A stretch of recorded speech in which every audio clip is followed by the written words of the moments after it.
बिस्मिल्लाहिर्रहमानिर्रहीम, अस्सलाम वालेकुम। आज की सबसे बड़ी ख़बर तो एक्चुअली ये है कि भारत को धूल चटाने के बाद जो पाकिस्तान का पूरा वफ़द मुख्तलिफ़ ममालिक के दौरे पर है, जिस तरीके से सिफारतकारी पाकिस्तान की आगे बढ़ रही है, जिस तरीके से सेम पेज, क्या है सेम पेज, मतलब मैं तो अपने बचपन से, अपने पैदा होते से ये सुनती आ रही हूँ, सेम पेज। जो वज़ीर आज़म आता है वो कहता है जी हमारा सेम पेज है। जो आर्मी चीफ होता है उसके ISPR यही बोल रहा होता है कि जी हम तो सेम पेज पर है। लेकिन एक्चुअली सेम पेज क्या है वो हमें डेली बुनियादों पर देखने को मिल रहा है। कहाँ से शुरू करूँ? जुमे को जो इतना बड़ा इशाया हुआ जुमे की रात को, वहाँ से शुरू करूँ या मैं आपको यहाँ से शुरू कराऊँ कि जो पाकिस्तानी वफ़द वज़ीर आज़म शहबाज शरीफ साहब की क़यादत के अंदर टर्की गया और फिर उसके बाद अभी जिस टाइम पे मैं वीडियो रिकॉर्ड कर रही हूँ ईरान गया हुआ है और वहाँ पर तो इतने माहदे साइन हो रहे हैं, इतने माहदे साइन हो रहे हैं कि मैं आपको बता नहीं सकती। जो इस्तकबाल हो रहा है, जो इस्तकबाल की तस्वीर और जो मनाजिर हमने टर्की से देखे, field marshal army chief general Asim Munir साहब, इसके अलावा जी शहबाज शरीफ साहब, इसके अलावा जी अतातर कैबिनेट है, मुख्तलिफ वज़रा हैं, मुख्तलिफ जो हमारे जो फोर्सेस के हेड्स हैं वो वहाँ पर गए में क्यों गए हैं असल में? इसलिए क्योंकि तारीख़ में पहली बार मैं बड़े वसूख से कह रही हूँ कि अगर आप ये समझना चाहते हैं ना कि एक्चुअली सेम पेज जो हम अपने बचपनों से सुन रहे हैं, पिछले जन्मों से सुन रहे हैं कि सेम पेज भी कोई चीज़ होती है, वो एक्चुअली होता क्या है? वो यही तो होता है। वो यही होता है कि चाहे वो इशाया हो या चाहे वो टर्की का विज़िट हो या चाहे वो ईरान का विज़िट हो या कल को वो कोई अज़रबैजान का विज़िट हो, वो जो ऐसे विज़िट, ऐसे मनाजिर हैं उसमें पाकिस्तान की तरफ से वननेस, एकता का मैसेज जाए, अक्रॉस द बोर्ड एकता का मैसेज जाए, और यही वो मैसेज जा रहा है। आप मुझे खुद बताइए, इस वक्त जितने लोग मुझे सुन रहे हैं अपने दिल पर हाथ रख के मुझे बताइए कि क्या 78 साल पाकिस्तानी तारीख में इससे पहले कभी ऐसा हुआ है कि पाकिस्तान की पूरी इंटरनेशनली मांग इतनी ज़्यादा बढ़ी हो? जहाँ पर जा रहे हैं, ईरान की बात आप कर रहे हैं, ऐसे माहदे, ऐसे MOUs पे साइन हो रहे हैं, ऐसी इन्वेस्टमेंट्स की बात हो रही है, ऐसे शुक्रगुजारी हो रही है एक दूसरे की, इस तरीके से ऐसी इज्जत हो रही है वफूद के लेवल के ऊपर, सदर to the prime minister to the वफूद टू द वफ्द, जिस लेवल पर यह हो रहा है, क्या इससे पहले कभी हुआ था? क्यों? क्योंकि हमने भारत को धूल चटाई और उसके बाद पाकिस्तान ये ऐसे टॉप पर, क्योंकि लोगों के दिमाग में ना एक इमेज था कि जी ये भारत शायद पता नहीं कोई इस खित्ते की जो है वो सुपर पावर बनने वाला है, इस खित्ते की, ठीक है। लेकिन ऐसा हुआ नहीं हुआ। हमने क्या किया भारत के साथ? भारत के तो ऐसे मुंह के ऊपर कालख मली, ऐसी चपेड़ मारी भारत के मुंह के ऊपर, और इसीलिए तो जब आर्मी चीफ साहब के नाम के आगे field marshal general Asim Munir लगता है तो मतलब एक अजीब सी, आप यकीन करें, अजीब से रोंगटे खड़े हो जाते हैं, अजीब सी खुशी महसूस होती है। आप मुझे खुद बताइए, क्या इससे पहले आपको ये फीलिंग हुई है, ये प्राइड फीलिंग, ये प्राउडनेस, दिस हैप्पीनेस कि पाकिस्तान इज ग्रोइंग? और ये ख्वाब सिर्फ और सिर्फ शहबाज शरीफ का था। वो जीते जागते ये ख्वाब देख रहे थे, और जब वो ये बातें करते थे ना तो तब मतलब अक्सर लोग कहते थे, उनके नाकदीन तो कहते ही कहते थे, लेकिन वो लोग जो कि शायद कहीं ना कहीं शहबाज शरीफ की सियासत मिजाज जो उनका है और जो उनका सियासी मिजाज और जो उनकी सियासी अप्रोच है उससे एग्री भी करते थे, तो वो भी कहते थे कि मतलब ये शहबाज शरीफ साहब ये किस तरह की सिफारतकारी और किस तरह की नेशनल डायलॉग की और किस तरह की वननेस की बात करते हैं। ये शहबाज शरीफ का ख्वाब था और ये ऊपर वाले की करनी है, ये ऊपर वाली की देन है कि आप जो सोचते हैं, आपका जो ख्वाब होता है, अगर वो आपकी आंखों के सामने आपके जीते जागते वो पूरा हो तो ये ऊपर वाले की रहमत ही है आप पर।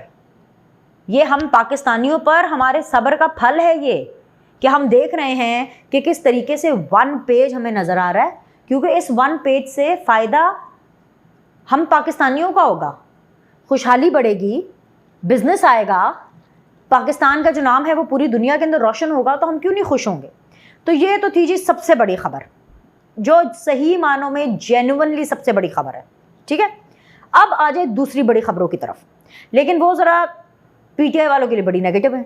उनके अंदर यह हौसला ही नहीं होना, ये उनसे बर्दाश्त ही नहीं होना PTI वालों से कि जी ऐसा भी कुछ हो रहा है, खेल ख़त्म है। और जी सबसे बड़ा झटका, एक होता है 440 वोल्ट का, एक होता है 880 वोल्ट का, एक होता है 1100 वोल्ट का। ठीक है, अगर आप इससे भी कोई ऊपर का झटका है ना, कोई इससे भी ऊपर का है, वो वाला झटका इमरान खान को लगा है। 1 2 3 बार जी पोली टेस्ट नहीं कराना। अच्छा, अब पूरी दुनिया में इस टेस्ट का ऑफ कोर्स ये एक असूल है, इसका एक SOP है कि लाई डिटेक्टिंग टेस्ट, पॉलीग्राफिक टेस्ट, ये व्हाटएवर सो, इन सब के लिए जिस बंदे का वो होना है उसका एक अप्रूवल चाहिए, और वो अप्रूवल कुटम कुटैया से ना हो, ज़बरदस्ती किस्म का ना हो, लेकिन वो एक अप्रूवल चाहिए। अब इमरान खान जो है इस टेक्निकल ग्राउंड के ऊपर खेल रहे हैं, अप्रूवल ही नहीं दे रहे, नहीं कराना मैंने, नहीं कराना मैंने, नहीं कराना मैंने बड़ा सोचा। अभी ऐसे में मीम्स बन रही हैं उनके ऊपर, लोग बोल रहे हैं कि जी झूठ बोलने वाली मशीन ने झूठ भांपने वाली मशीन का सामना करने से जो है वो मना कर दिया, मतलब ये ऐसी मीम्स बन रही हैं।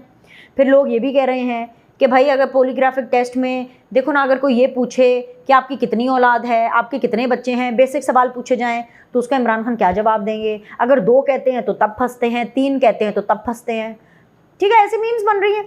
इसके अलावा फिर लोग ये भी कह रहे होते हैं, बल्कि लोग क्या कहते हैं, मेरे ही शो के अंदर आज बैरिस्टर तैमूर थे और वो मुझे कह रहे थे, जब मैंने पूछा उनसे कोई पॉलीग्राफ के बारे में कि सर बड़ी अदालतों की, कानून की, आइन की बात करते हैं PTI वाले हैं, अदालतें ऐसे हैं, रूल ऑफ लॉ होना चाहिए, ये वो, तो अदालत 3 दफ़ा कह चुकी है, आप लोग 3 दफ़ा मना कर चुके हैं। आज फिर जब भी मैं वीडियो रिकॉर्ड कर रही हूँ उससे चंद घंटों पहले अदालत ने फिर से बोला कि भाई हर हालत में हमें पॉलीग्राफिक टेस्ट चाहिए। किन चीज़ों के लिए चाहिए भाई? केसेस हैं। चौथी दफ़ा अदालत ने उनको लिख करके कहा भाई सारों को कि चलो जी जाओ, वापस जाओ और जा करके उनका पॉलीग्राफिक टेस्ट करो। मैंने पूछा भाई PTI वालों से कि मैंने कहा कि भाई आप अदालतों की बात करते हैं, रूल ऑफ लॉ की बात करते हैं, तो आपको अदालत ही कह रही है ना, वो जो मरियम नवाज तो नहीं आपको कह रही कि आप अपना पॉलीग्राफिक टेस्ट कराएं, शहबाज शरीफ तो आपको नहीं कह रहे, चीफ जो आपके जो फील्ड मार्शल हैं वो तो आपको नहीं कह रहे, चीफ जस्टिस तो आपको नहीं कह रहे ना, आपको अदालतें ही कह रही हैं ना कि ये हमें पॉलीग्राफिक टेस्ट चाहिए। This is very important for your case, it is very important for what ever you have filed, और आपके डिफेंस के लिए भी काम आएगा, और ऑपोजिशन मतलब जो कि उनकी ऑपोजिशन है, जो कि बेसिकली रियासत के वकील हैं, उनके लिए भी काम आएगा। ये GHQ हमले केस में, 9 मई वाले केसेस में, इन सारों में काम आएगा। ठीक है, तो वो कहते हैं कि जी देखें जी 2 साल हो गए इस वाक़ये को, ये PTI का मैं आपको ऑफिशियल वर्जन बता रही हूँ कि जी 2 साल हो गए इस वाक़ये को, तो अभी पता नहीं उनको याद होगा कि नहीं याद होगा 2 साल का। उनको तो खान साहब की अगर बात करें, उनको तो कहते हैं जी 22 साल मेरी जद्दोजहद है, 22 साल पुरानी बातें, और वो पता नहीं किस ज़माने में, मतलब हमें तो पता नहीं, हम तो इतने टिड्डे छोटे होते थे, मुझे तो पता भी नहीं है जिस ज़माने में उन्होंने वर्ल्ड कप जीता था, हमें तो कोई होश ही नहीं थी, हम तो खुद इतने छोटे से थे, हमें क्या पता कि वर्ल्ड कप जीता, कैसे जीता, क्या हुआ, जो सीधी सी बात है। ठीक है, उस ज़माने की बातें करते नहीं थकते, तो उनको 2 साल पहले की बातें याद नहीं होगी, तो भाई गड़बड़ है, घोटाला है, दाल काली है, पूरी की पूरी दाल काली है, दाल में कुछ काला नहीं है, पूरी की पूरी दाल काली है, जिसकी वजह से ये अपना पॉलीग्राफिक टेस्ट नहीं करा रहे। अच्छा खैर, सच मुझे पॉलीग्राफिक टेस्ट से याद आया, और ये जो तमाम केसेस जो इमरान खान के चल रहे हैं, मुझे उससे याद आया कि ये तो इन सारों का तो खेल खत्म है। फैज़ हमीद को 14 साल सज़ा कह रहे हैं। अच्छा, अभी और भी उनके ऊपर, क्योंकि बाकी केस, एक तो ये जो मामला है ना इनका, क्या टॉप सिटी वाला, उसके अंदर जी 14 साल, फिर जी जो दूसरे दीगर मामलात हैं, अच्छी तरह आप सब लोग को याद होना चाहिए कि फैज़ हमीद के ऊपर बहुत बड़े इल्ज़ामात के साथ जो सबसे बड़ा इल्ज़ाम है वो ये है कि भाई वो हुकूमत के काम में मुदाखलत करते रहे हैं, और ये एक बहुत बड़ा, अगर आप रिटायर हैं और रिटायर होने के बाद एक सर्टन पीरियड होता है, ठीक है, तो 2-3 साल का, इनफैक्ट 3 साल का, आप उसके बाद कोई अपना सियासी एडवेंचर कर सकते हैं। लेकिन अगर आपने वो टेन्योर भी पूरा नहीं किया, and plus if you are on duty and then even then you are interfering in it, so that is even worse. समझ रहे हैं आप? तो ये एक बहुत बड़ा इल्ज़ाम है। तो उसमें खबरें तो चल रही हैं बहुत ज़्यादा कि जी इतने साल कैद, और इतने साल कैद, 14 साल हो, 7 साल हो, उम्र कैद हो, जो भी हो। तो भाई ये जो हुकूमत के काम में मुदाखलत करना, ये एक बहुत बड़ा इल्ज़ाम, बहुत बड़ा क्राइम है जो कि फैज़ हमीद ने किया है। तो इसकी तो उनको सज़ा मिलेगी 100%, 200%। आप लिख के ले लें, एक और चीज़ आप लिख कर ले लें कि हुकूमत के मामलात में मुदाखलत की किसने? फैज़ हमीद ने। तो जिसने हुकूमत के मामलात में मुदाखलत कराई, बूझो तो जाने कौन? इमरान खान। आपको लगता है कि उसको सज़ा नहीं मिलेगी? आपको लगता है कि उसको जाने दिया जाएगा? तो भाई यहाँ से फिर कहानी में ट्विस्ट है, यहाँ से कहानी में ये ट्विस्ट है कि आज की एक और बड़ी तबाहकुन खबर, ऐसी तबाहकुन खबर जो कि मैं समझती हूँ कि पीटीआई वालों को बिल्कुल नहीं सुननी चाहिए। और अगर कोई भी यूथिया ये व्लॉग देख रहा है, आप इस व्लॉग को अभी छोड़ करके किसी और का व्लॉग देख ले, आप किसी यूथिया का व्लॉग देख ले, क्योंकि यहाँ पर आपको सच मिलेगा और सच कड़वा होता है और आप लोगों से कड़वाहट बर्दाश्त नहीं होगी, ठीक है ना। दूसरों के ऊपर तो आप वर्बल डायरिया करते हैं, दूसरों को तो आप कड़वाहट देते हैं, लेकिन आपसे खुद कड़वाहट बर्दाश्त नहीं होगी।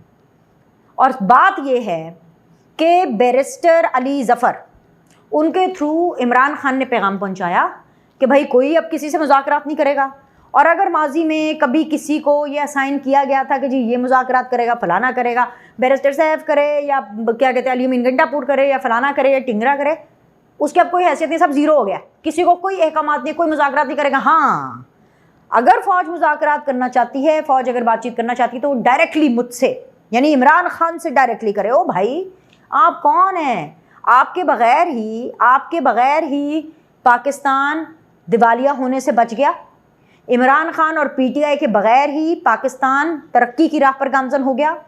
पाकिस्तान तहरीक इंसाफ, इमरान खान और यूथिया ब्रिगेड के बग़ैर ही पाकिस्तान ने सिफारती महाज कामयाबी से अपना जो है वो अबूर कर लिया और उसके अंदर रवा दबा आगे चल रहे हैं। और सबसे बड़ी बात ये, final nail in the coffin, कि ये ऊपर वाले की करनी है, ऊपर वाले का कमाल है, जनरल आसिम मुनीर साहब के नसीब हैं या शहबाज शरीफ साहब के नसीब हैं कि जी हम भारत के साथ जंग जीत गए, एक तरफा जीते और ऐसी जंग जीते कि जो तारीख़ के सफ़ात में लिखी जाएगी। तो वो जंग भी अल्हम्दुलिल्लाह अल्लाह के फजलो करम से बग़ैर पाकिस्तान तहरीक इंसाफ, बग़ैर इमरान खान की सपोर्ट से जीते, क्योंकि वैसे तो उन्होंने बयान ही नहीं दिए। तीसरे चौथे दिन बयान आया था, वो भी ठंडा मट्ठा होम्योपैथिक सा बयान कि जी जी जी जी हम तो जी पाकिस्तान के साथ हैं और जी भारतीय। इसके अलावा जो यूथिया जो अकाउंट्स हैं उनसे जो प्रोपगेशन हो रही थी जंग के टाइम पर, और ये मैं इसके ऊपर मुताद्दिद व्लॉग्स कर चुकी हूँ, आप मेरी टाइमलाइन पे जाके व्लॉग्स देख लें। अलीमा खान की बात करूँ, कासिम सूरी की बात करूँ, इनकी जितनी भी पीटीआई की यूथिया ब्रिगेड है, और सबसे बड़ी बात है उमर अयूब की बात तो कि मैं बात करूँ हैं, तो इनका किरदार बहुत ज़्यादा गंदा रहा है। इन्हीं के बग़ैर ही पाकिस्तान के अंदर सब अच्छा हो रहा है।